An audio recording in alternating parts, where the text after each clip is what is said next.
नमस्कार। जगतगुरु भगवान श्री कृष्ण जी के चरणों में कृतज्ञता पूर्वक वंदन करता हूँ। सनातन संस्था एवं हिंदू जनजागृति समिति की ओर से धर्म संवाद के इस विशेष कार्यक्रम में मैं कार्तिक सालुंके आप सभी का हार्दिक स्वागत करता हूँ। बंधुओं, पिछले कुछ दिनों से हमने धर्म संवाद के इस कार्यक्रम से अलग अलग विषय समझ कर लिए।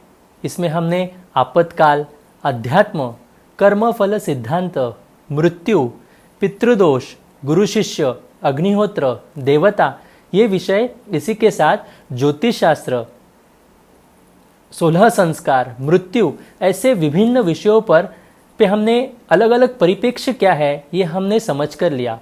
आज के इस धर्म संवाद में हम धर्म विज्ञान इस नए मालिका का प्रारंभ कर रहे हैं। विज्ञानवादियों को धर्म का महत्व ध्यान में आए, इसी के साथ जो श्रद्धालु है उन श्रद्धालुओं के मन में भी हमारे धर्म के विषय में अभिमान बढ़े। इस दृष्टिकोण से यह मालिका निश्चित ही हम सभी के लिए उपयुक्त होगी। तो आइए आज से हम इस नए मालिका का प्रारंभ करते हैं। धर्म का आचरण एवं उसका विज्ञान, इससे जुड़े कुछ प्रश्नों पर आज हम मार्गदर्शन करवा कर लेने वाले हैं। हमारे साथ इस महत्वपूर्ण विषय को जानकारी देने हेतु उपस्थित हैं हिंदू जनजागृति समिति के राष्ट्रीय मार्गदर्शक सद्गुरु डॉक्टर चारुदत्त पिंगले जी। नमस्कार सद्गुरु डॉक्टर पिंगले जी। नमस्कार कार्तिक जी। धर्म विज्ञान की इस नई मालिका को आज हम प्रारंभ कर रहे हैं। मैं सर्वप्रथम आपसे पूछना चाहूँगा कि आधुनिक भारतीयों को धर्म का आचरण करना हीन क्यों लगता है, इसके बारे में आप हमारे दर्शकों को मार्गदर्शन करें। इसका एक ही कारण अगर हम समझना चाहते हैं एक वाक्य में, तो हम ये कह सकते हैं कि अंग्रेजों की जो मानसिक और बौद्धिक गुलामी का जो संस्कार भारतीयों में हुआ है, वह एकमात्र कारण है कि हमारे धर्म आचरण एक उनको हीन या उसके बारे में उनके मन में न्यूनगंड है। एक तरह से अंग्रेजों के गुलामी से भारत की भूमि तो स्वतंत्र हो चुकी है, परंतु हमारा ये दुर्भाग्य है कि हम सब भारतीय आज भी उनके मानसिक तथा बौद्धिक गुलामी में हैं। उसमें से हम अभी तक स्वतंत्र नहीं हो पाए हैं। हमें अपने ही संस्कृति की लज्जा लगती है, ऐसे स्थिति यहाँ पर निर्माण हुई है।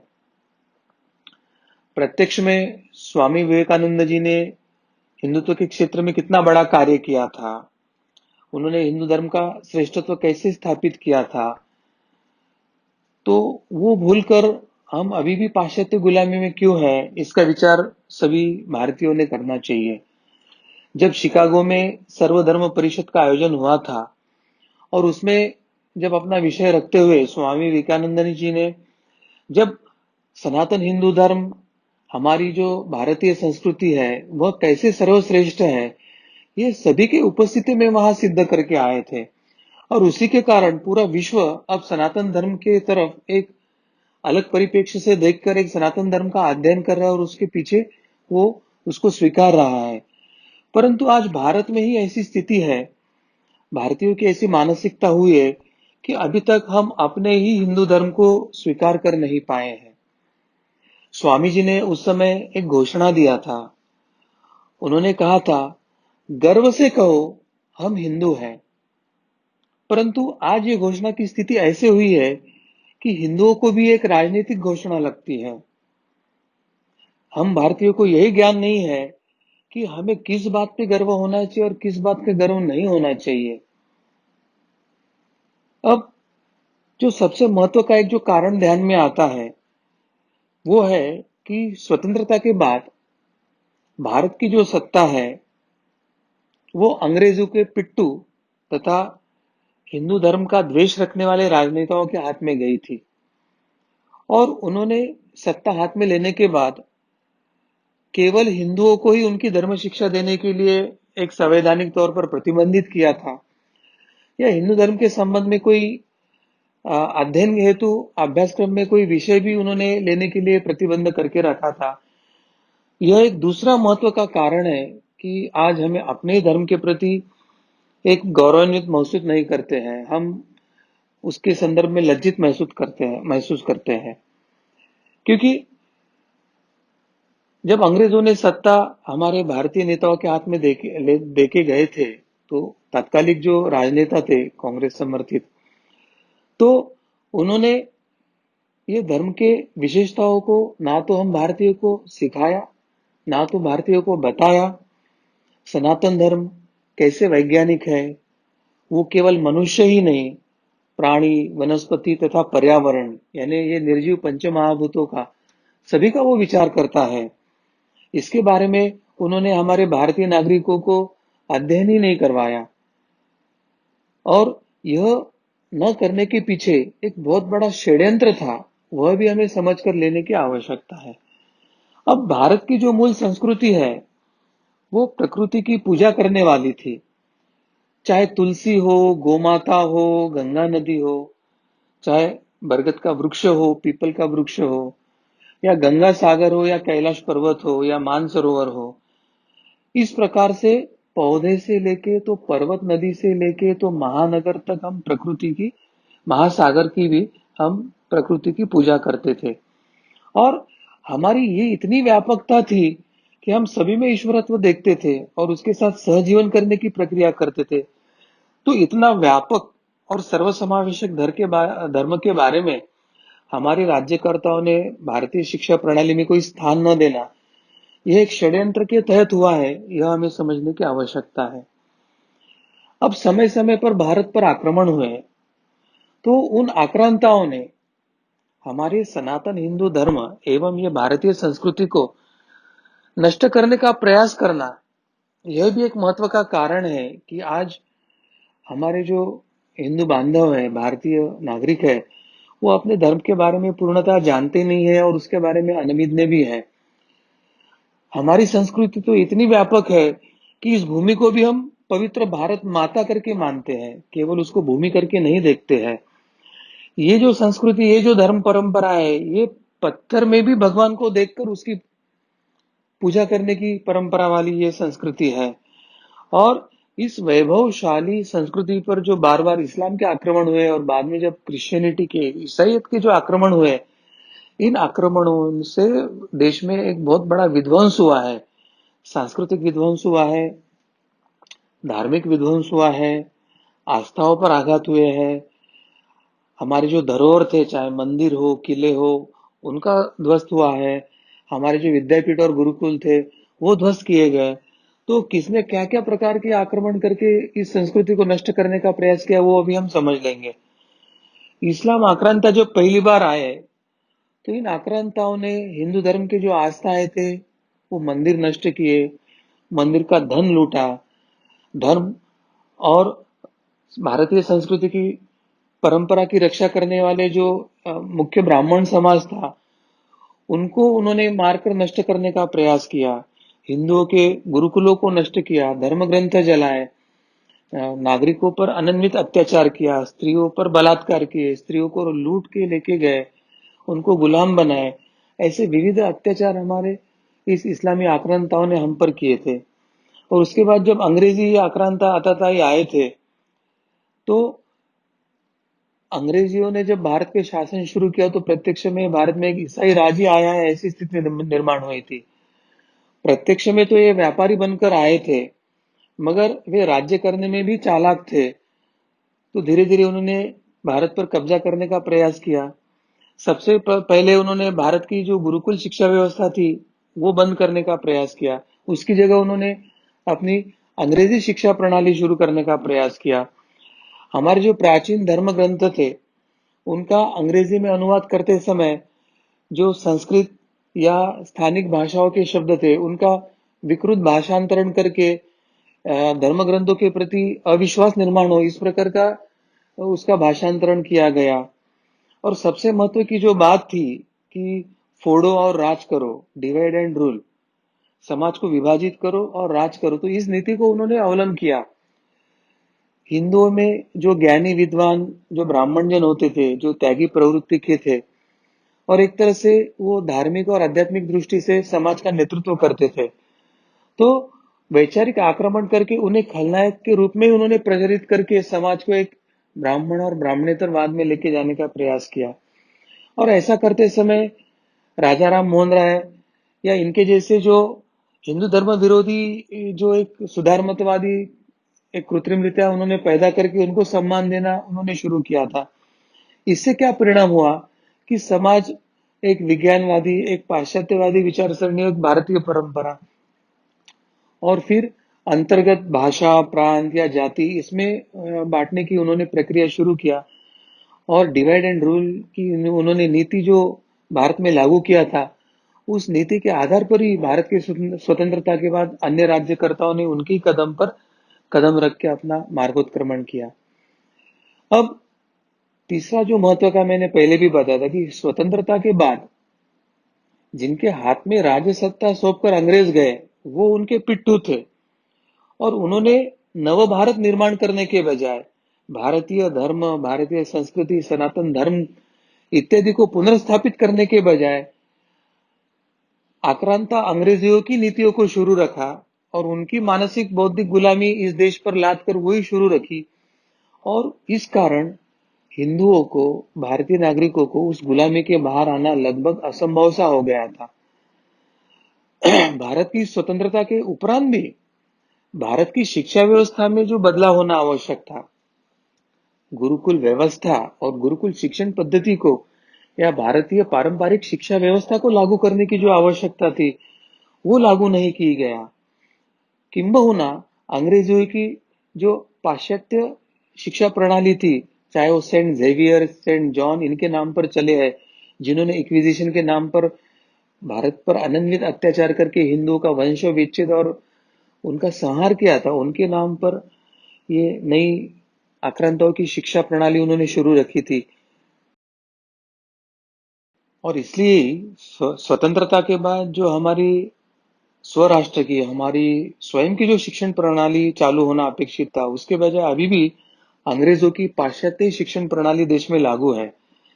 तो यही सब जो कारण है जिसके कारण भारतीय या हिंदुओं में हमारी संस्कृति का पालन करना यह निम्न स्तर का लगता है, उनके मन में न्यूनगंड लगता है और वो अपनी संस्कृति को छोड़कर पाश्चात्य संस्कृति के पीछे भाग रहे हैं, ऐसे मुझे लगता है। जी, सदगुरु डॉक्टर पिंगली जी, मेरा अगला प्रश्न आपसे यही था कि हमारी वर्तमान मानसिक और बौद्धिक दास्यता का कारण क्या है, इसके बारे में भी आप हमें समझाएं।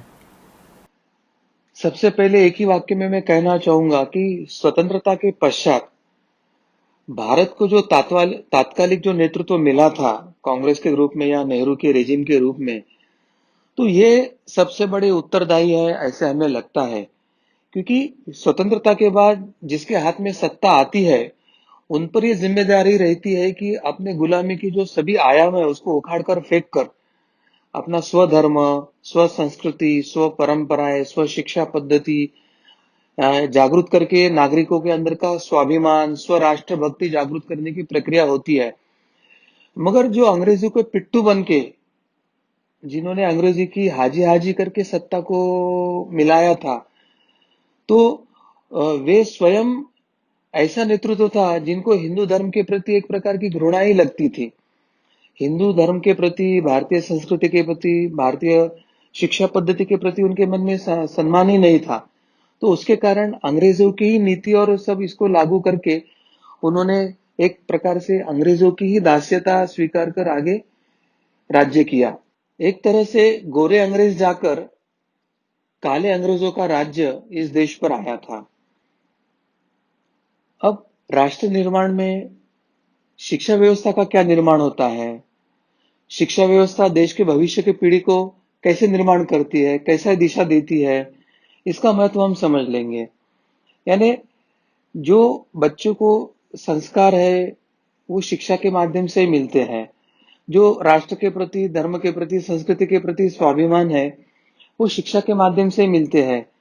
तो ये जो काले अंग्रेज थे, जो गोरे अंग्रेज के पिट्ठू बन के जिन्होंने अंग्रेजों के हाथ से भारत की स्वतंत्रता के बाद सत्ता लिया था, उन्होंने सबसे पहला आघात किया वो शिक्षा व्यवस्था पर आघात किया। हिंदू द्वेष के कारण इन राज्यकर्ताओं ने हमारी संपूर्ण शिक्षा व्यवस्था कम्युनिस्ट विचारधाराओं के जो इतिहासकार थे या शिक्षा तज्ञ कहा जाता था, ऐसे तथाकथित जो शिक्षाविद थे, प्रत्यक्ष में जो धर्मीय संकल्पना के विरोध करने वाले थे और उसमें भी वो हिंदू धर्म विरोधी विचारधारा के थे, उनके हाथ में पूरी जिम्मेदारी सौंप दिया। अब इन हिंदू विरोधी शिक्षाविदों ने क्या किया कि हमारी सभी जो विद्या है, ग्रंथ है, हमारी संस्कृति है, परंपरा है, हमारी गुरुकुल पद्धति है, इन सबको अभ्यासक्रम में ही निम्न दर्जे का दिखाना शुरू किया। ये पिछड़ापन है, ये पुरातन है, ये पाश्चात्य पद्धति, ये आधुनिकता है, ये सुधारमतवाद है। इस तरह से ये दिखाकर भारतीयों के मन में स्व संस्कृति के विरोध में ही उन्होंने एक न्यूनता निर्माण करके पाश्चात्य संस्कृति का महत्व अंकित करने का प्रयास किया। धर्म ये अफीम है, इस तरह का एक बुद्धिवाद, एक नास्तिकवाद या ये आधुनिक विज्ञानवाद ही श्रेष्ठ है, इस तरह की विचारधारा को इस अभ्यासक्रम के माध्यम से ये शिक्षाविदों ने, ये कम्युनिस्ट विचारधाराओं के लोगों ने स्थापित करके इस देश को दिशाहीन करने का प्रयास किया था। और चिंता की बात यही है कि आज भी वही शिक्षा व्यवस्था चल रही है, आज भी वही शिक्षा व्यवस्था अपने ही भारतीयों को अपने ही संस्कृति और अपनी परंपराओं के विरोध में सिखाती है। ये सबसे बड़ी शोकांतिका इस देश की ऐसे लगता है। अब ये इतिहासकारों ने और एक क्या छल किया है, तो इतिहास सिखाने के माध्यम से सत्य इतिहास को छिपाया। सत्य इतिहास को केवल छिपाया नहीं, तो झूठा इतिहास सिखाया। और हिंदू धर्म की शिक्षा अगर शिक्षा पद्धति में लागू करना है, तो उसको भगवाकरण करने का आरोप करके धार्मिक रंग देके उसको प्रतिबंधित भी किया है। क्योंकि जब बार बार शिक्षा व्यवस्था में सुधार के विचार आ रहे थे और शिक्षा व्यवस्था में धार्मिक शिक्षा लागू करने की बात आती थी, तो एक तरफ उन्होंने अल्पसंख्यकों को सरकारी खर्चे पर ईसाई या मुसलमान विद्यालयों में बाइबल या कुरान सिखाने की तो सहूलियत दे दिया था, परंतु जैसे ही हिंदू धर्म की शिक्षा लागू करने का विचार आता था, तो शिक्षा व्यवस्था का भगवाकरण हो रहा है, इस तरह का उसको एक धार्मिक रंग देके इन्होंने बारंबार विरोध किया और हिंदू धर्म को शिक्षा देने के लिए प्रत्यक्ष प्रतिबंधित कर दिया।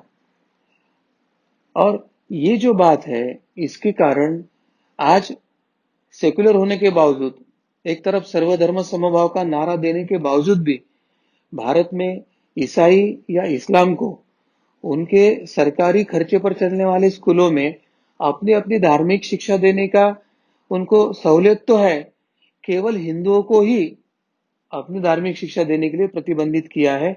तो इस तरह का एक असमानता, विषमता इस देश में उन्होंने संवैधानिक स्तर पर ही निर्माण किया है, जो इस देश के लिए घातक है, ऐसे मुझे लगता है। अब झूठा इतिहास सिखाना और वो भी विकृत पद्धति से सिखाने की एक नई परंपरा इस देश में लागू हुई है। विश्व का ऐसा कोई देश नहीं है जो सच्चा इतिहास ना सिखाता हो या अपने देश का गौरवशाली इतिहास ना सिखाता हो और विकृत इतिहास सिखाता हो। मगर हमारे पाठ्य पुस्तकों में मुगल है, ईसाई है, इस आक्रांतियों का पाप जो किया है वो सबको छिपाया जाता है और सर्वधर्म समभाव है करके दूसरे पंथों पर हमको कुछ गलत नहीं बोलना है, इस मायाजाल में फंसाकर उनका महिमा मंडन करके उनका झूठा इतिहास सिखाया जाता है। और हमारे जो वीर राजाओं का सच्चा इतिहास है, जिन्होंने इस आक्रांताओं का जी जान से संघर्ष किया था, अपनी धर्म, परंपरा, राज्य, राष्ट्र को सुरक्षित करने का प्रयास किया था, हमारे धर्म की जो गौरवशाली शास्त्र है, धर्म ग्रंथ है, सिद्धांत है, इनको पूर्णतः दुर्लक्षित किया। इनको युवा पीढ़ी को ना सिखाकर इनसे ये छिपा कर रखा और जो इतिहास सिखाया वो विकृत ही सिखाया है। तो इस तरह से जिस देश के नागरिकों को अपना गौरवशाली इतिहास ही पता ना हो, हम पर हुए आक्रमण की सत्यता ही पता ना हो और जो आक्रांता है उनको झूठा गौरवशाली महिमा मंडित किया वह इतिहास पता हो, तो ऐसे भ्रमित नागरिकों का राष्ट्र दिशाहीन ही होगा, ऐसे मुझे लगता है। और सनातन धर्म का जो धार्मिक इतिहास है, हमारी जो धर्म ग्रंथ है, उसको काल्पनिक या कहानी बताकर धर्म कर आस्था नष्ट करने का जो प्रयास इस शिक्षा पद्धति ने किया है, वो मुझे लगता है कि उससे भी एक बड़ा कारण है कि इसके लिए ये हमारे नागरिक अपने ही धर्म संस्कृति के बारे में वो निम्नता से सोचते हैं। इन्होंने क्या किया कि मूलतः ये कम्युनिस्ट या सुधारमतवादी जो लोग हैं, वो धर्म को ही नहीं मानते, धर्म को अफीम मानते हैं। और फिर श्री राम श्री कृष्ण इनकी जो महाभारत रामायण है, इनको इन्होंने काल्पनिक कथाएं है करके बताना शुरू किया। और फिर क्या किया है कि मीडिया इनके हाथ में है, या वरिष्ठ विचारक जो है वो साम्यवादी होने के कारण वो उनकी विचारधारा के होते हैं, तो देवता की हंसी उड़ाना, उन पर जोक करना, उनके हंसी उड़ाने वाले विज्ञापन प्रसारित करना, टीवी पर या सिनेमा में हिंदू धर्म को नीचे दिखाने वाले सिनेमा या इत्यादि को उन्होंने बनाया। उसके कारण हिंदू धर्म के प्रति हीनता की भावना हिंदुओं के मन में जागृत हुई। तो यह भी एक बड़ा एक कारण है कि हिंदू आज अपने ही धर्म के प्रति ना सोचकर वो पाश्चात्य धर्म के पीछे दौड़ रहा है। और सबसे महत्व की और एक बात है कि सतत सनातन हिंदू धर्म के जो रीति रिवाज है, परंपराएं है, संस्कृति है, इसको बार बार ये पिछड़ापन है, ये पिछड़ेपन का लक्षण है, ऐसा बता बता कर ईसाई या पाश्चात्य परंपराओं को स्थापित करने का भारत में प्रयास किया गया। जैसे जन्मदिन है तो कुमकुम तिलक करके, आरती करके, मंत्रोपचार से करना, ये हमारी पारंपरिक था। परंतु मंदिर में जाना, पूजा करना, आरती उतारना, यह पिछड़ापन है। और आप पाश्चात्य पद्धति से केक काटते हो, मोमबत्ती बुझाते हो और हैप्पी बर्थडे टू यू ऐसे अंग्रेजी कुछ बताते हो, तो फिर वो आप आधुनिक हो जाते हो। और इस तरह से महिमा मंडित करके पाश्चात्य संस्कृति की लत लगाने का प्रयास किया है। हमारी संस्कृति गोमाता को संभालने की और गोमाता को घर में रख के उसकी पूजा अर्चन करके उसको पालने की थी, और उसके बारे में नफा नुकसान का ना सोचे इस प्रकार की थी। गोमाता को हम भगवान मानते थे। परंतु वर्तमान में घर में कुत्ता पालने की संस्कृति इन्होंने स्थापित किया, कुत्ते पर हजारों रुपए खर्च किया है, और गोमाता संभालने वाले को वो पिछड़ापन है, गोमाता संभालने के लिए आपको नफा होता है या नुकसान है, ऐसे उनके मन में शंका उपस्थित करके उनको कैसे धर्म के संस्कृति के विरोध में लेके जा रहे हैं, इस प्रकार का सामाजिक वातावरण निर्माण किया। यह एक बड़ा हिंदू धर्म पर आघात है, ऐसे मुझे लगता है।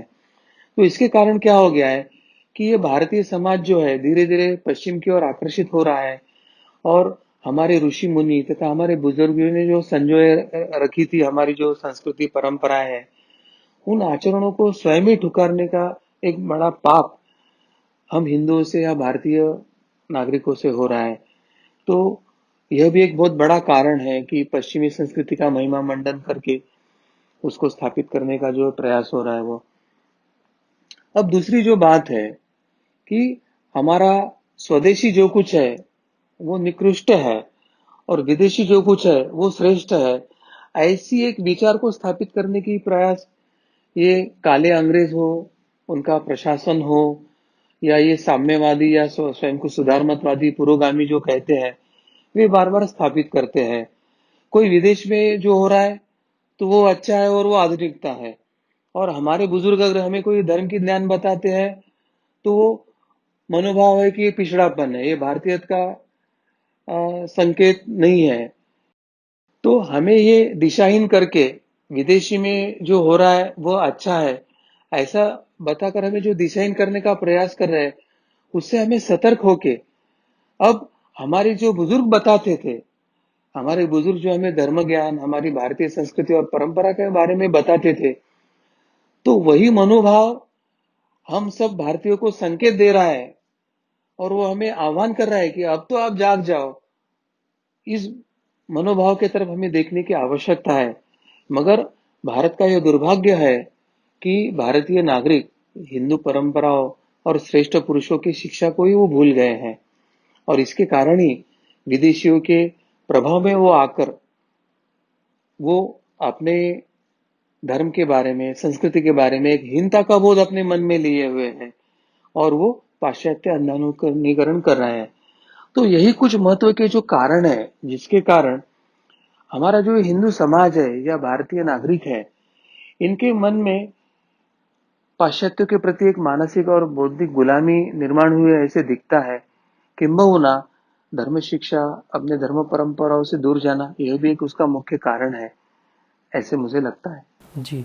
सदगुरु डॉक्टर पिंगले जी, आपने अभी जैसे बताया तो ये स्पष्ट हो गया कि हिंदुओं को स्वतंत्रता के बाद अपने धर्म से अलग कर दिया गया, उस कारण से धर्म की शिक्षा मिल नहीं पाई, और ये आज सभी हम जो भुगत रहे हैं वो उसी का परिणाम ध्यान में आ रहा है।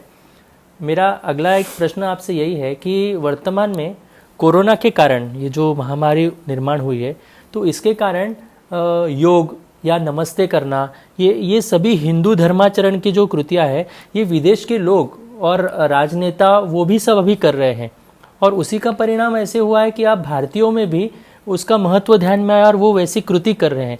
इसके बारे में आपका क्या विचार है? बहुत सत्य बात है और कटु भी बात है।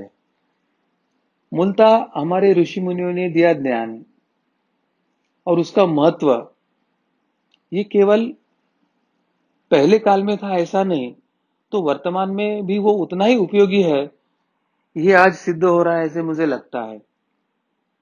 क्योंकि हिंदू धर्म में प्रकृति को भगवान मानकर ही पूजा करने की परंपरा थी, और जब मानव इस प्रकृति के विरोध में जाकर एक झूठा विकास के पीछे लगकर, या वैज्ञानिक प्रगति ही सर्वोच्च है या वही सर्वोपरि है ऐसे मानकर हम प्रकृति का हनन कर रहे हैं और अपने सुख सुविधा के लिए प्रकृति का नाश कर रहे हैं, तो अभी ऐसी स्थिति है कि प्रकृति भी अपना सामर्थ्य दिखा रही है, ऐसे हमें अनुभव हुआ।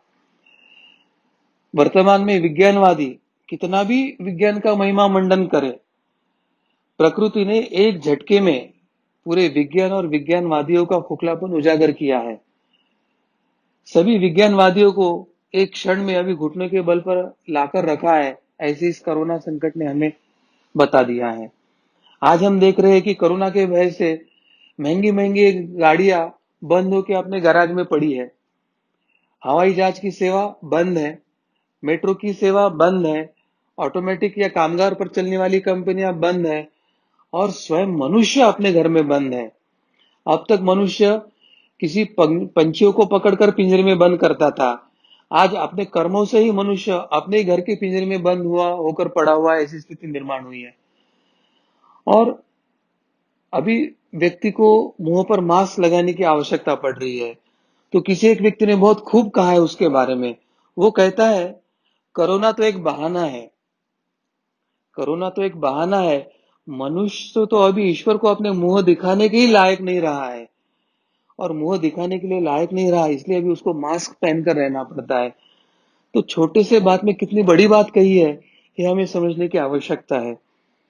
और इस कोरोना के संकट के पार्श्वभूमि पर अगर हम देखते हैं कि विश्व के ये जो अन्य पंथ है, मजहब है, संप्रदाय है, वो सभी को अभी हिंदू धर्म के अनुसार प्रकृति को तथा उसका नियंत्रण करने वाले ईश्वर को शरण जाने के सिवा कोई रास्ता बचा नहीं, ऐसे दिख रहा है।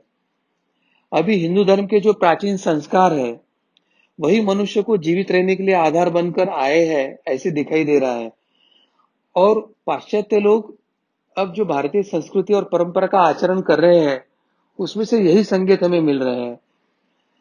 अब विदेश में जब योग साधना के महत्व को जान लिया और योग साधना के शिविर वहां पर लग रहे हैं, और वहां पर अब योग के फॉलोअर्स यानी योग के वर्ग में बड़ी संख्या से लोग उपस्थित हो रहे हैं, तो तब जाके अब हमारे देश में वो पाश्चात्य लोगों का अनुकरण करने की, जो उनकी बौद्धिक मानसिक गुलामी की जो एक दास्यता का लक्षण है, उसके कारण अब पाश्चात्य लोग स्वीकार रहे करके अब भारत में भी योगा क्लासेस का प्रचलन बढ़ रहा है। परंतु यह हमारा दुर्भाग्य है कि हमारे पीढ़ी को यह ज्ञात ही नहीं है कि यह योग जो है, यह मूलतः हमारे भारतीय परंपरा की देन है।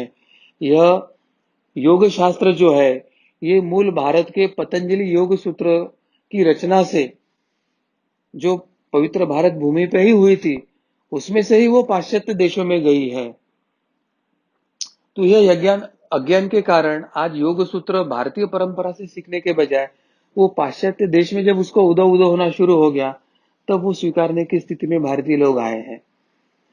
अब ऋषि पतंजलि कौन थे, या उनका ये योग शास्त्र क्या कहता है, क्यों अब पाश्चात्य लोग अपने पूरे पंथ या संप्रदाय को भूलकर अब भारतीय परंपरा की तरफ मुड़ रहे हैं, यह हम समझ लेंगे। ईसा पूर्व 200 वर्ष का जो काल था, उसमें एक मुनि श्रेष्ठ पतंजलि मुनि हुए थे।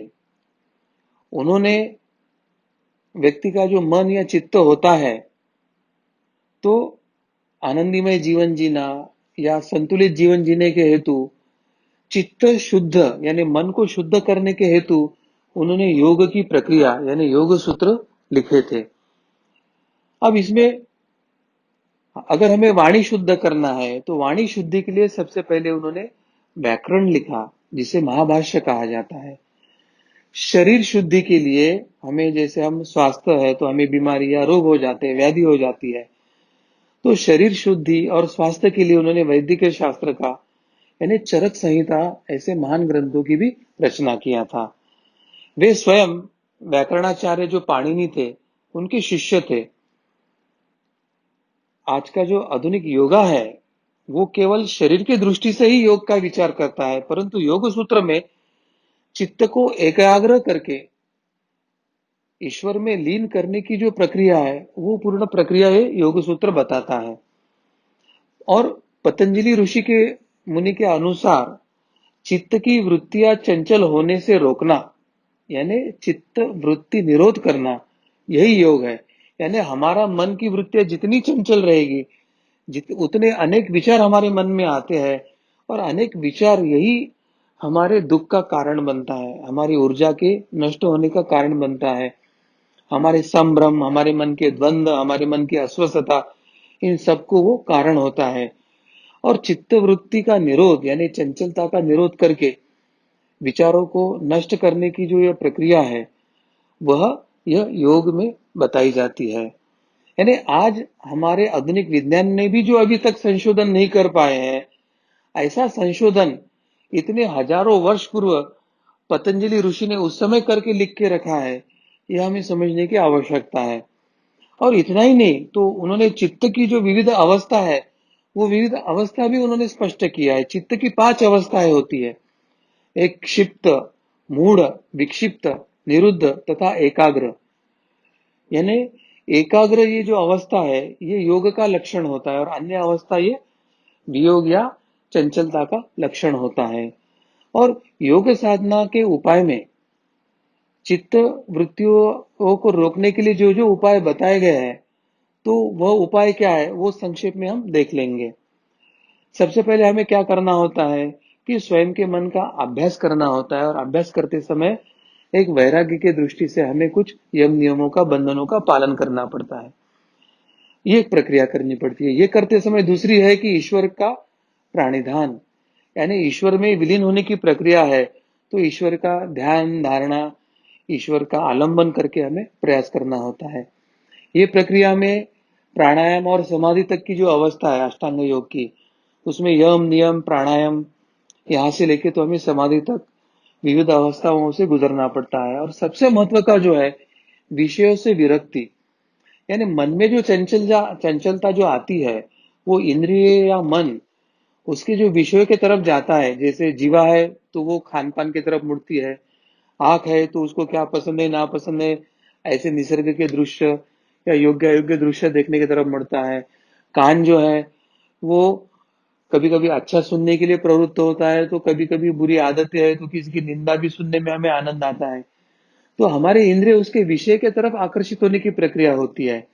तो उससे विरक्ति यानी हमारे सब विषयों को हम ईश्वर के तरफ, हम आनंद की तरफ जब लगाते हैं, तो ऐसे कुछ विधि विधान से अगर हम प्रक्रिया करते हैं, तो वह योग साध्य होता है। तो यह अभ्यास करना जरूरी होता है। और यह योग का जब हम विविध स्तर का अभ्यास करते हैं, तो उस व्यक्ति में कुछ विलक्षण शक्तियां जागृत होती है, शक्तियां आ जाती है, और इनको कभी सिद्धियां भी कहा जाता है। और ऐसे शक्तियां जिनमें जागृत होती है, ऐसे महनीय व्यक्ति को विभूति या सिद्ध पुरुष ऐसे वे संबोधते हैं। तो मूलतः ये जो योग शास्त्र है, वो यम नियम आसन प्राणायाम प्रत्याहार धारणा ध्यान एवं समाधि, इस 8 योग के माध्यम से यानी अष्टांग योगों के माध्यम से हमें ईश्वर के तरफ या ईश्वर प्राप्ति की तरफ लेके जाते हैं। और ये साधना के आवश्यक या अनिवार्य अंग है, यह भी हमें समझकर लेने की आवश्यकता है। तो केवल एक पतंजलि ऋषि ने दिया हुआ अगर कार्य की हम व्यापकता और भव्यता देखते हैं, तो ऐसे हजारों लाखों ऋषि मुनि हमारे धर्म ने, हमारे परंपरा ने निर्माण किए दिए हैं। उनके अभ्यासपूर्ण साधना के संबंधित धर्म और शास्त्र के संबंधित ग्रंथ उन्होंने निर्माण किए हैं। तो हमारे धर्म की जो व्यापकता और समृद्धता है, वो समझना अत्यंत कठिन बात है। इतना प्रगल्भ और उच्च कोटि का हमारा धर्म है, मगर जब तक इस धर्म के शास्त्र का हम ज्ञान अपने पीढ़ियों को नहीं देते हैं, धर्म शिक्षा नहीं देते, इस द्राष्टा ऋषि मुनि इनकी परंपरा अध्ययन के बारे में हम लोगों को गौरवशाली इतिहास नहीं सिखाते हैं, रामायण महाभारत ये हमारे धर्म का जो सच्चा इतिहास है, उसको जीवित इतिहास करके जब तक नहीं सिखाते, तो तब तक ये संभव नहीं है ऐसे लगता है। और इसलिए इस दृष्टि से, इस दिशा से हमें प्रयास करने की आवश्यकता है। सदगुरु डॉक्टर पिंगले जी, आपने अभी जैसे बताया तो ये एक तो बात ध्यान में आई कि हिंदू धर्म में बहुत ज्ञान था, परंतु मनुष्यों को 4 वर्णों में क्यों बांट दिया गया? कहीं ना कहीं इसके कारण ज्ञान परंपरा थी वो विकसित नहीं हो पाई है। तो ऐसा भी कहाँ पर कुछ लोग बताते हैं, तो इसका क्या तथ्य है, इसके बारे में भी आप हमें बताएं। सर्वप्रथम हिंदू धर्म में वर्ण व्यवस्था है और जाति व्यवस्था नहीं, यह सत्य हमें जानकर लेने की आवश्यकता है। दूसरा एक महत्व का सूत्र है कि वर्ण यह ईश्वर निर्मित है और जाति है यह मनुष्य निर्मित है। और वर्ण ईश्वर निर्मित होने के कारण वह शाश्वत है, और मनुष्य चाहे कितना भी उसको बदलाव करने का प्रयास करे, वो संभव नहीं होगा। वो हम आगे आगे अनुभव से देख भी लेंगे। और आज जितने भी हिंदू धर्म पर आरोप हो रहे हैं, वो जाति के संदर्भ में हो रहे हैं, यह हमें समझ कर लेने की आवश्यकता है। परंतु वर्तमान जो सेकुलर राज्य करता है, या हिंदू विरोधी जो कम्युनिस्ट विचारधारा के लोग हैं, या जो स्वयं को सुधार मतवादी या पुरोगामी कहते हैं, ये लोग जानबूझकर जातिवाद का आरोप करते समय वो जात भी कहते हैं, वो वर्ण भी कहते हैं, और लोगों को संभ्रमित करने का प्रयास करते हैं। परंतु इस माध्यम से उन्हें पता है कि जाति व्यवस्था हिंदू धर्म की देन नहीं है, परंतु उनको हिंदू धर्म पर आघात करने का है। इसके कारण वे बार बार जाति और वर्ण को समकक्ष संबोधित करके जनता को भ्रमित करके एक प्रकार से हिंदू धर्म पर ही आघात करते हैं, ऐसे मैं कहना चाहूंगा। अनेक लेखकों का विचार है कि जातिवाद का जो मूल कारण है वो वेद और मनुस्मृति है। परंतु प्रत्यक्ष में वैदिक काल में जातिवाद और प्राचीन काल में छुआछूत भारत में अस्तित्व में ही नहीं था, यह सत्य है। और यह सत्य केवल हम कहते हैं करके नहीं, तो विदेशी जो लेखक है मैक्स मुलर, जिसने संस्कृत का अध्ययन भी किया था, उसने स्पष्ट लिखा है और स्पष्ट रूप से यह बात स्वीकार किया है कि वह कहता है कि it is admitted on all hands bye all western scholars also that in most ancient Vedic religion there was no caste system।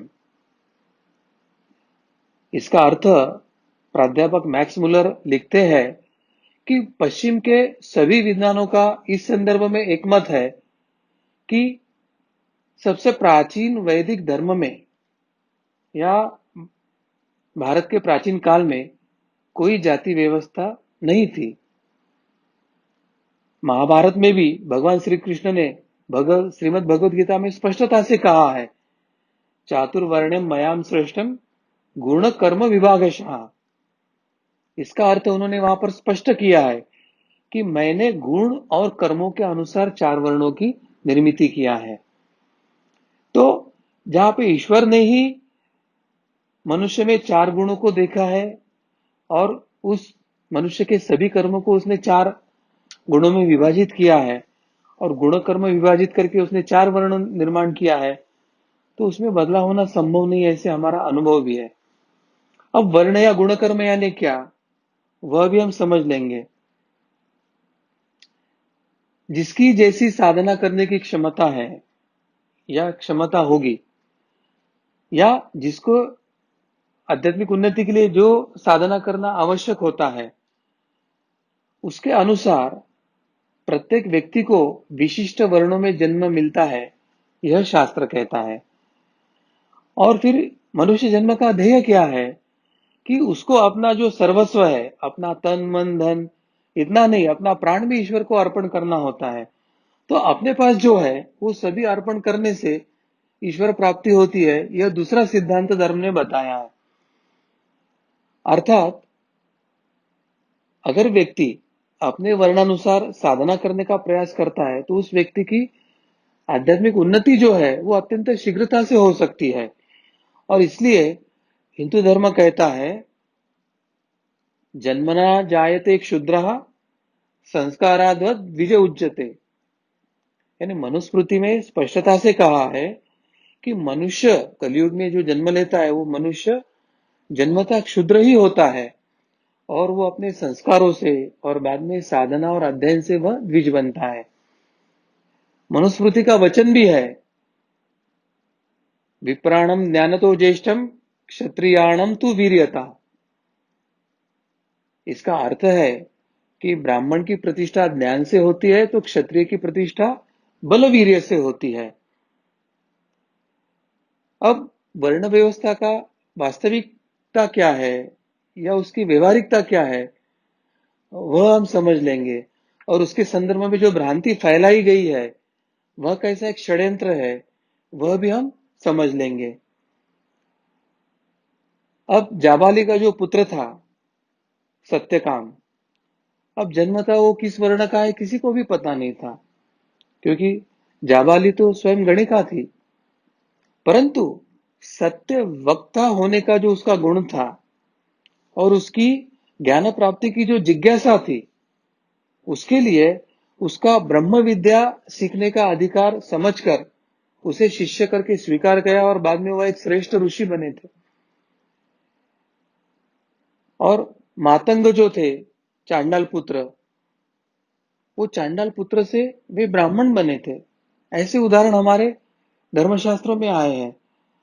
Pulast जो ऋषि थे, उसके जो पौत्र थे जिसका नाम रावण था, वो अपने कर्मों के कारण वो राक्षस बना था। यानी ब्राह्मण पुत्र भी अगर कर्म अयोग्य है तो वह राक्षस बन सकता था। या कोई क्षुद्र पुत्र है तो अपने गुण कर्मों के कारण वह ब्राह्मण बन सकता था। विश्वामित्र स्वयं क्षत्रिय थे, परंतु बाद में साधना करके पहले महर्षि बने और फिर ब्रह्मर्षि बने और उन्होंने ब्राह्मणत्व को प्राप्त किया था। तो वर्ण व्यवस्था की वास्तविकता यही है कि आप कौन से वर्ण में जन्म लिए यह महत्वता नहीं था। तो जन्म कहीं पे भी हो, अगर आपके गुण कर्म जिस प्रकार के रहेंगे, आपके संस्कार और प्रयास जिस प्रकार के रहेंगे, तो आपको एक ही जन्म में आपको उन्नति करके चारों वर्णों में जाकर आपको वर्णातीत यानी हंस वर्ण में प्रवेश करने की सुविधा इस वर्ण व्यवस्था में थी। जाति व्यवस्था में एक दोष आया है और जिसको भारत सरकार ने संवैधानिक तौर पर संरक्षित किया है कि माता पिता की जो जाति है वही जाति बच्चों को लगाई जाती है, और उसको राजमान्यता वर्तमान नेहरू के भारत सरकार ने दिया है। तो अभी इस जाति व्यवस्था के कारण उसको वर्णानुसार उन्नति करने के मार्ग ही सरकार ने बंद करके रखा है। तो प्रत्यक्ष में अगर कोई गुनहगार है तो ये भारत सरकार ही होगी। जातिवाद के लिए अगर किसको जिम्मेदार ठहराया जाना चाहिए तो वो अभी सरकार को ही ठहराना चाहिए, ऐसे लगता है। तो इसके बारे में भी आप योग्य विचार मंथन करना चाहिए। हमारी जो वर्ण व्यवस्था है वो कैसे सर्वसमावेशक थी और वर्तमान में उसका महत्व क्या है, वह भी हम समझ लेंगे। अब हमारे यहाँ अधिकतम गृहस्थी में ही लोग होते हैं और गृहस्थ धर्म के अनुसार हम किसी व्यक्ति का वर्ण भेद करना ही संभव नहीं है, क्योंकि प्रत्येक मनुष्य को प्रतिदिन चारों वर्णों का आचरण करना ही बाध्य है। कोई ये नहीं कह सकता है कि मैं ये नहीं आचरण करूंगा, मैं वो नहीं आचरण करूंगा, कि वर्तमान जीवन पद्धति और वर्तमान जो हमारी गृहस्थ जीवन है उसमें हर व्यक्ति को चारों वर्णों का आचरण करना बाध्य ही है। अब कलयुग में का प्रत्येक व्यक्ति शूद्र वर्ण के अनुसार कैसे कार्य करता है वो समझ लेंगे। जैसे प्रातः काल में हम घर की सफाई करते हैं, नहाते समय या शौच के समय या शौच के उपरांत हमको शरीर की स्वच्छता करना पड़ता है। कोई हम अपने वाहन की स्वच्छता करते हैं, कोई अपने अन्य साधन सुविधा की स्वच्छता करते हैं। तो ये जो सब आचरण है, ये शारीरिक क्षमता को उपयोग करके जो आचरण किया जाता है, एक शूद्र वर्ण का आचरण होता है। तो वर्तमान में करीब करीब हर ही व्यक्ति को ये आचरण से जाना ही पड़ता है। अब प्रत्येक व्यक्ति को वैश्य वर्ण का कार्य कैसे करना पड़ता है वह भी समझ लेंगे। विद्यार्थी दशा तो छोड़ दीजिए, मगर जैसे ही व्यक्ति गृहस्थ में प्रवेश करता है तो अपने परिवार की उपजीविका के लिए, अपने दायित्व जो है माता पिता उनके लिए उसको व्यवसाय करना पड़ता है, नौकरी करना पड़ता है, धन कमाना पड़ता है। तो अपनी उपजीविका के लिए धन अर्जित करने की जो प्रक्रिया है वो वैश्य वर्ण का आचरण है, हर व्यक्ति को करना ही पड़ रहा है। अब प्रत्येक व्यक्ति क्षत्रिय वर्ण का कैसे कार्य करता है वह समझ लेंगे। कहीं पर अन्याय हो रहा है, या कहीं राष्ट्र विरोधी कार्य हो रहा है, या कहीं कानून तोड़ा जा रहा है, कहीं धर्म पर आघात हो रहा है, तो उसके विरोध में आवाज उठाना और राष्ट्र की रक्षा करना, धर्म की रक्षा करना एक तरह से क्षत्रिय वर्ण का ही कार्य है, आचरण है। तो करीब करीब हर व्यक्ति अपने जीवन में यह कार्य करता ही है। और हर व्यक्ति ब्राह्मण वर्ण का कैसे कार्य करता है वो भी समझ लेंगे। जैसे कि किसी को कोई व्यवसाय करना है तो वो व्यवसाय के संदर्भ में किसी को तो सीखना होता है और किसी को तो सिखाना होता है। तो सिखाना यानी ज्ञान देना, यह ब्राह्मण वर्ण का कार्य है। और फिर वो किसी भी जाति का हो, वो कोई भी व्यवसाय या कौशल्य है उसके पास, या कोई व्यवसाय कर रहे हो, कोई भी शिक्षा ले रहा है, तो उसको अध्ययन भी करना पड़ता है और अध्यापन भी करना पड़ता है। हर बात सीखना पड़ता है। गाड़ी चलाना सीखना पड़ता है, कोई मशीन आती है उसको चलाना सीखना पड़ता है। सीखना है तो सिखाने वाला भी चाहिए। तो इस तरह से ब्राह्मण वर्ण से हर व्यक्ति को आचरण या कर्म करना ही पड़ते हैं।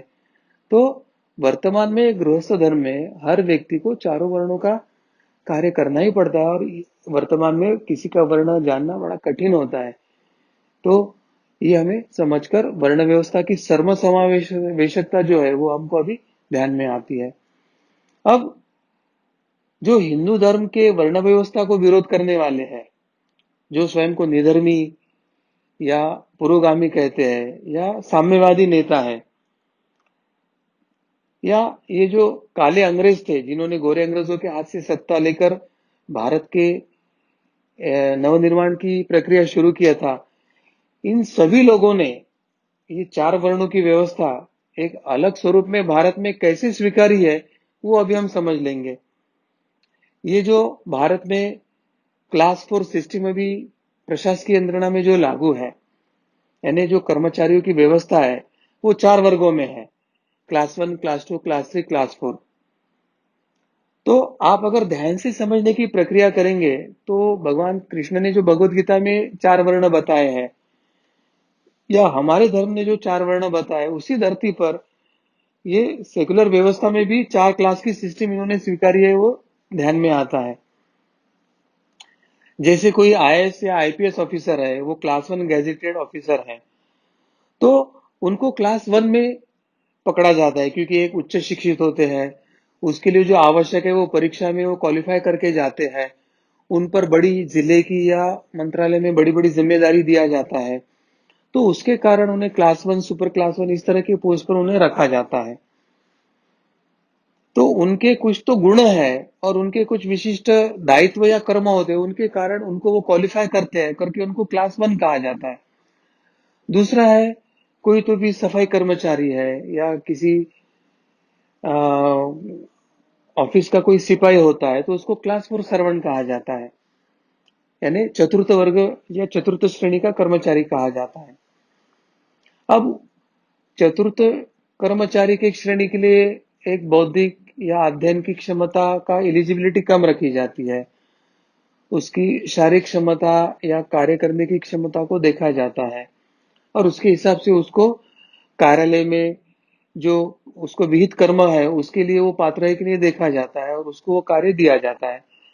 अब भारत के संविधान की दृष्टि से देखें तो दोनों भारत के नागरिक हैं, समता के आधार पर दोनों समान नागरिक हैं, परंतु दोनों को मिलने वाला वेतन भिन्न है, दोनों को मिलने वाली सुविधाएं भिन्न है, वो एक समान नहीं है।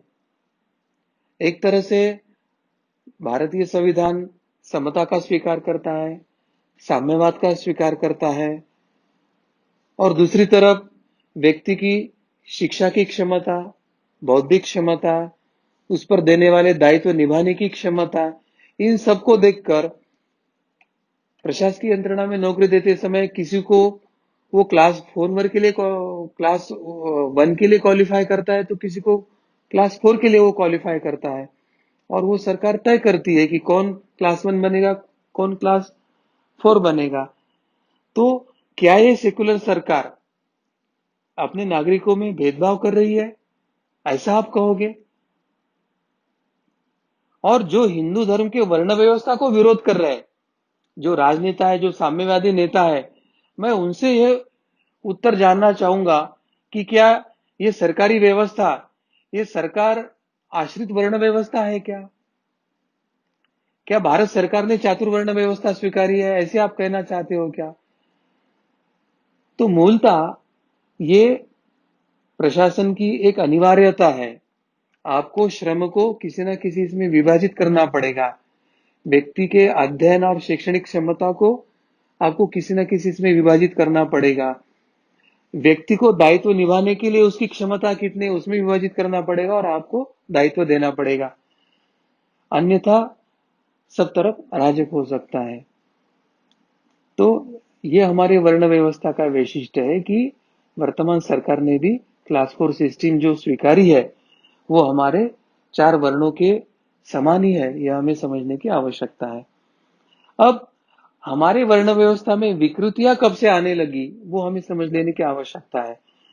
ये मुगल आक्रांत जब भारत में आए, ये अंग्रेज आक्रांत जब भारत में आए और उन्होंने भारत में जब तांडव शुरू किया, अत्याचार और एक अताताई कार्य शुरू किया, तब से वर्ण व्यवस्था में विकृति आई, क्योंकि इनके भय से जब पलायन शुरू हुआ, अपना क्षेत्र छोड़ के गए, अपना गुण कौशल्य व्यवसाय नौकरी छोड़ के गए, आपको नई नौकरी नया व्यवसाय लेना पड़ेगा, नए वातावरण में गए, नए प्रकार के आपको रीति रिवाज स्वीकारने पड़े, और वहां से जो वर्ण व्यवस्था में जो विकृति आई है, तो उसके लिए जिम्मेदार पूर्णतः मुगल आक्रांत और अंग्रेजी है, यह समझने की आवश्यकता है। जिन पश्चिमी कुरीतियों को हम आधुनिकता मानते हैं, आदर्श करके देखते हैं, तो क्या है वह? अब हम मानते हैं कि पाश्चात्य परंपरा अच्छी है और पाश्चात्य संस्कृति अच्छी है और उसमें कोई विकृतियां नहीं है, उसमें कोई ऐसे भेदभाव या उनके यहाँ कोई ऐसे क्लास 4 या चातुर्वर्ण कोई सिस्टम नहीं है, ऐसे हमारे मन में एक विचार रहता है। परंतु क्या आपको पता है कि अंग्रेज जब भारत में भी आए या अंग्रेजों के यहाँ, तो उनके अधिकारियों के यहाँ उनके लिए, उनकी सेवा करने के लिए, उनकी कार चलाने के लिए एक अलग ड्राइवर होता, उनके लिए भोजन बनाने वाला एक अलग स्वयंपाकी या खानसामा होता था। वो जब घर में आते थे, घर से बाहर जाते थे, कार्यालय में आते थे, कार्यालय से बाहर जाते थे, तो दरवाजे पर रहकर एक सैल्यूट मारने के लिए एक सिपाही उनके लिए वहां खड़ा रहता था। तो क्या इसको आप विषमता, भेदभाव या ज्येष्ठ कनिष्ठ या छुआछूत या अत्याचार ऐसा आप मानते हैं क्या?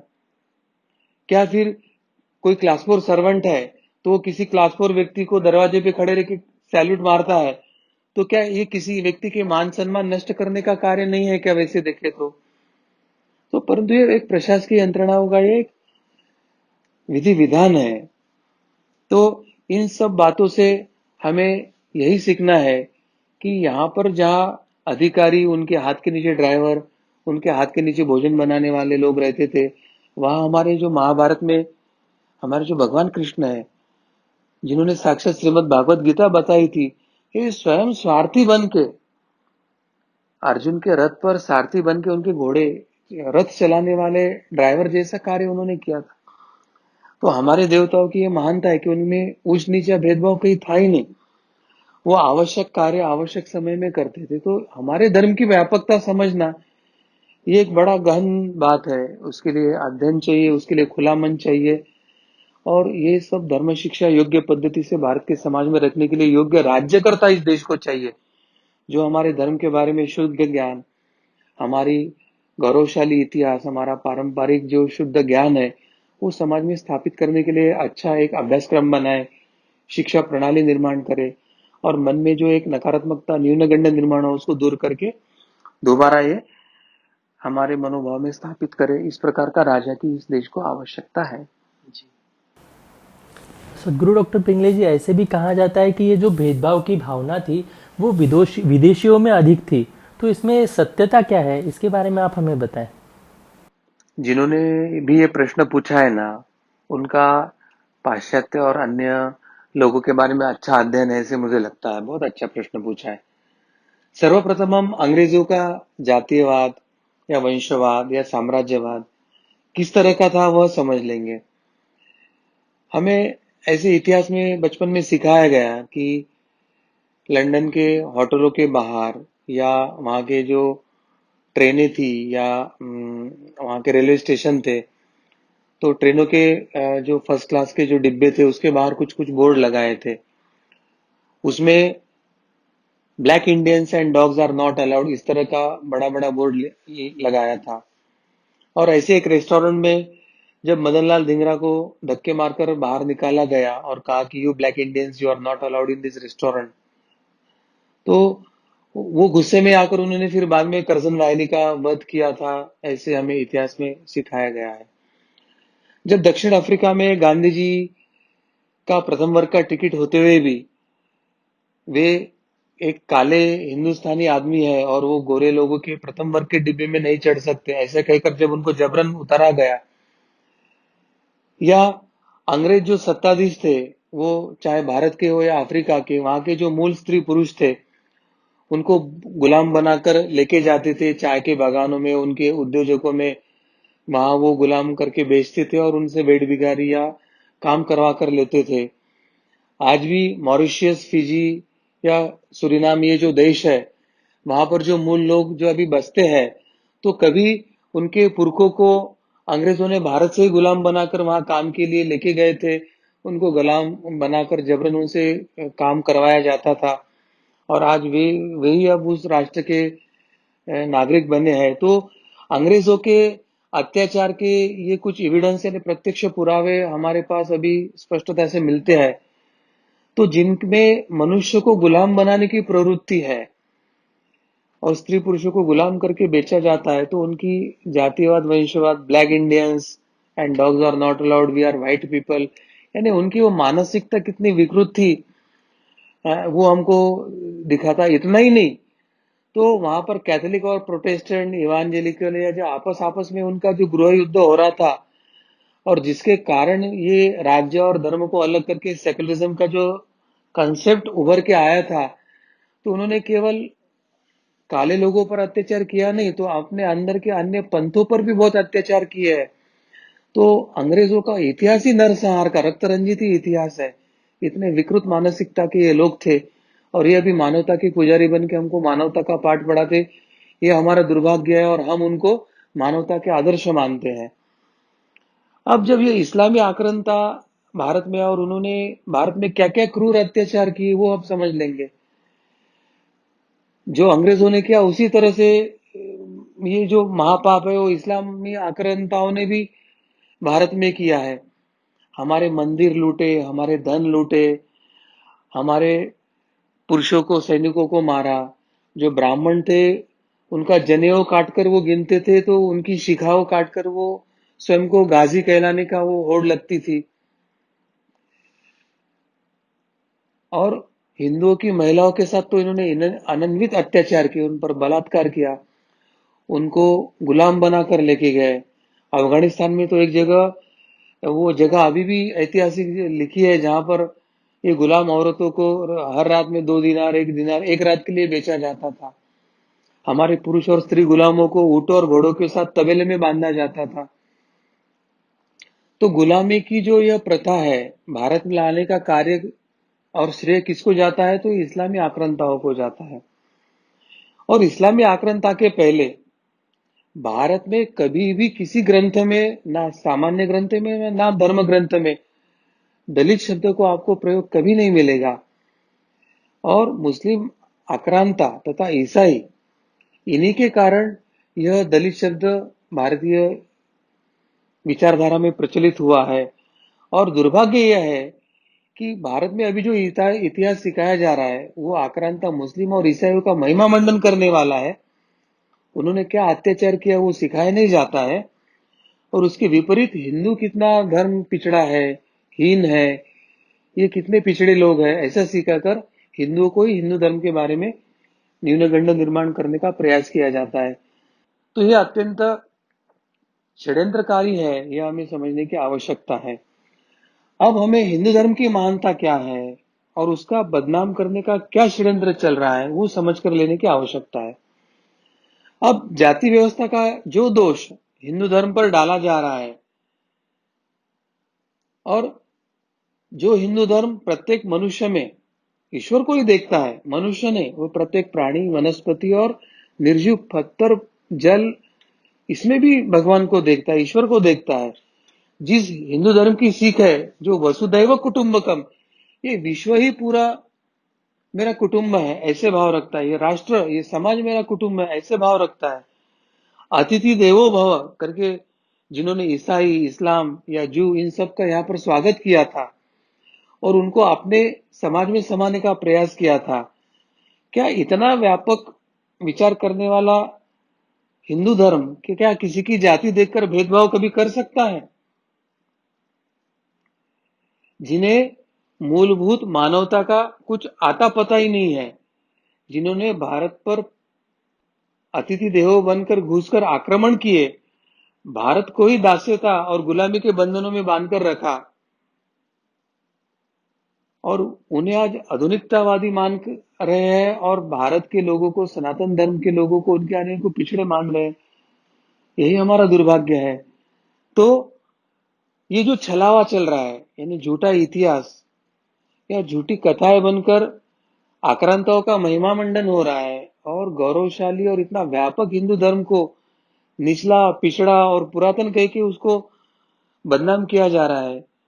तो ये जो एक व्यापक षड्यंत्र चल रहा है, वो षड्यंत्र को उजागर करके, सत्य इतिहास को बता के, सनातन धर्म की व्यापकता और गौरवशाली इतिहास को वापस महिमा मंडित करके सबको बताकर ये धर्म की पुनर्स्थापना करने की आवश्यकता है और इस ज्ञान के आधार पर ही समाज जागरूक होकर संगठित होगा तो वापस वो जो भारत को स्वर्ण भूमि कहा जाता था, सुजलाम सुफलाम, और पूरे विश्व में अगर शांति की स्थापना करना है तो भारत में यह प्रक्रिया होना आवश्यक है, ऐसे मुझे लगता है। जी, सदगुरु डॉक्टर पिंगले जी, आपने अभी जो सत्य बातें हमें यहाँ पर बताई है, तो एक हमारे मन में एक नई भावना निर्माण हुई है और एक आत्मविश्वास बढ़ा है।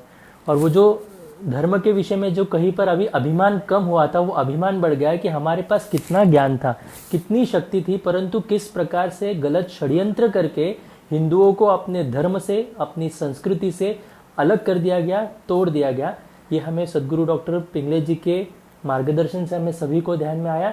धर्म विज्ञान के इस विशेष संवाद में आपको ये सभी महत्वपूर्ण बातें ध्यान में आई हैं। मैं सभी से निवेदन करना चाहूँगा, यदि ये सुनते समय आपके मन में कोई शंका निर्माण हुई हो, कुछ प्रश्न निर्माण हुए हो, तो आप अवश्य अपने कमेंट बॉक्स पर लिख कर दीजिए। इस सत्र का, इस विशेष कार्यक्रम का उद्देश्य यही है कि किस प्रकार से आघात हमारे धर्म पर हुए हैं ये हम जानकर ले और इसके अंदर जो हिंदू धर्म का अभिमान हम खो बैठे हैं वो अभिमान फिर से हमारे अंदर निर्माण हो। इसलिए सत्य बातें समझ कर लेना अत्यंत महत्वपूर्ण है। इस धर्म विज्ञान के का जो भाग है इसको हम अभी यहीं पर हम रुकने वाले हैं। मैं पुनः एक बार आप सभी से निवेदन करना चाहूँगा कि ये कार्यक्रम आपको नियमित रूप से मिले, इसके लिए आप अवश्य हमारे YouTube चैनल को सब्सक्राइब करें ताकि, और साथ ही जो Facebook लाइव के माध्यम से दर्शक देख रहे हैं वो हिंदू अधिवेशन इस पेज को लाइक करें।